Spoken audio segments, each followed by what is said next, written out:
Hello, my name is James Imber, the Remote Sensing Technology Institute of the German Aerospace Centre, and I'm going to talk a bit about how we use AI and machine learning to analyse synthetic aperture radar images of the ocean's surface.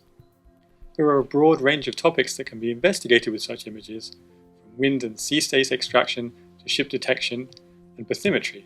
Today I'm going to concentrate on oil slick detection and sea ice classification. Here is a brief overview of our workflow. We begin with basic research to establish new algorithms and functions to extract features of the SAR imagery. Those algorithms and functions are then developed into dedicated software that can be tested for robustness and optimized for the relevant hardware. It can then be integrated into our near real-time processor and then become part of an operational service that can be used to improve forecasting or analyze extreme events. The observation and monitoring of sea ice is important for many different reasons. It's a key indicator of climate change, plays an important role in the polar ecosystem, and continues to be an obstacle and potential hazard for shipping and to communication with the small communities at these high latitudes. SAR sensors are very useful for observing sea ice because they combine high resolution with wide swaths and the ability to observe through cloud and during the darkness of the polar winters. The following animation is a good example of this.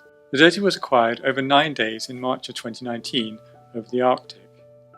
The blue portion is optical imagery acquired by Sentinel-3, and the orange is SAR extra wide swath from Sentinel-1. As you can see, sea surface and the ice is clearly visible in all of the SAR images despite the heavy cloud cover.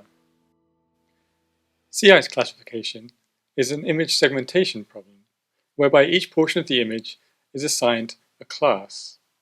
This image from RadarSat-2, 4 classes have been used. Open water is represented by blue, smooth first-year ice in yellow, rough first-year ice or multi-year ice in red, and young ice in purple. SAR images are formed by measuring the amplitude of the signal scattered back towards the antenna.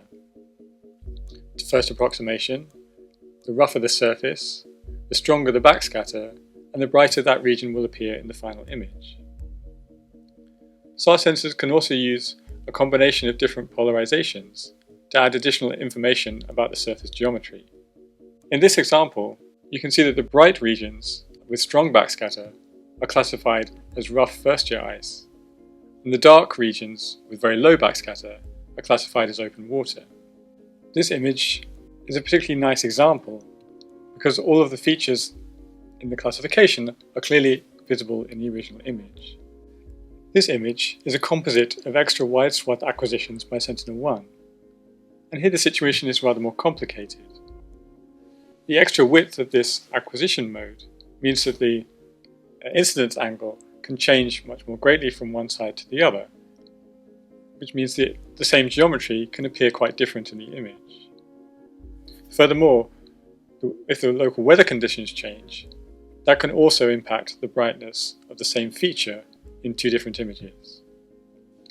Here, in the center, the wind speed was more moderate, the open water appears darker. But on the left-hand side, the wind was stronger. This roughened the surface of the water, leading to more backscatter, and it became brighter. But we still need to have a consistent classification across the whole of this image.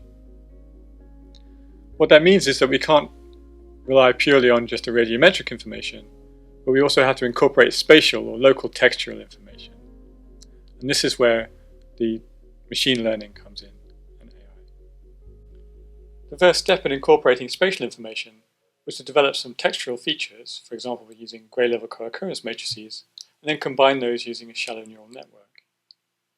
This has the advantage that the features are still readily interpretable, and is not so demanding in terms of the amount of ground truth data required. So let's now take a look at a couple more examples. So here we can see an image with some sea ice in between a group of islands. We can apply the classifier, and we can see that it has found a large area of first-year ice with some open water towards the top of the image. The land portion remains the same, that was already masked out before the classifier was applied. Here's another example with some sea ice next to a channel in between two islands. And again, we apply the classifier. We can see first year ice outside of the islands, and then in between them we see some open water, and then some very young ice in the middle. The goal with this classifier is to try and identify ice using a full mosaic of images to create a pan-Arctic product. That's still a work in progress. As you can see, there are still some artifacts from the edge of separate acquisitions. In addition to that, the next generation of sea ice classifiers are being developed at the moment using deep learning and more sophisticated neural network architectures. Now let's move on to the next topic, which is oil spills. Oil on the surface of the water dampens those waves, causing the surface to be very smooth and then reducing the backscatter and causing dark patches to appear on the surface of the ocean. These are easy to spot. The difficulty comes in that there are other processes that also cause dark spots on the ocean, such as algal blooms or upwelling or eddies. And these lookalikes need to be separated from the true oil spills. So here in image A on the left-hand side, we have a real oil spill. And in image B on the right, we have a lookalike. And you can see that both geometrically and radiometrically, these look very similar. So we're going to need quite a sophisticated algorithm to separate them. And that's where machine learning comes in, where we can develop very complicated features and combine them in a sophisticated way to generate robust separation between these two classes. Here you can see an example of some oil slicks observed in the Sentinel-1 IW mode image acquired over the eastern Mediterranean. This slick was detected using a combination of polarimetric features and some geometric features, such as the perimeter to area ratio, that were constructed by hand. These images come from the latest work on oil spill detection. They employ the deep neural network architecture YOLO version 4 to discriminate directly from the images without the need to construct features by hand. All of the spills that are bounded by the yellow boxes have been successfully detected. Large spills, such as this one in the central image, have not been detected so well, and that may just be because there are fewer of those in the training data.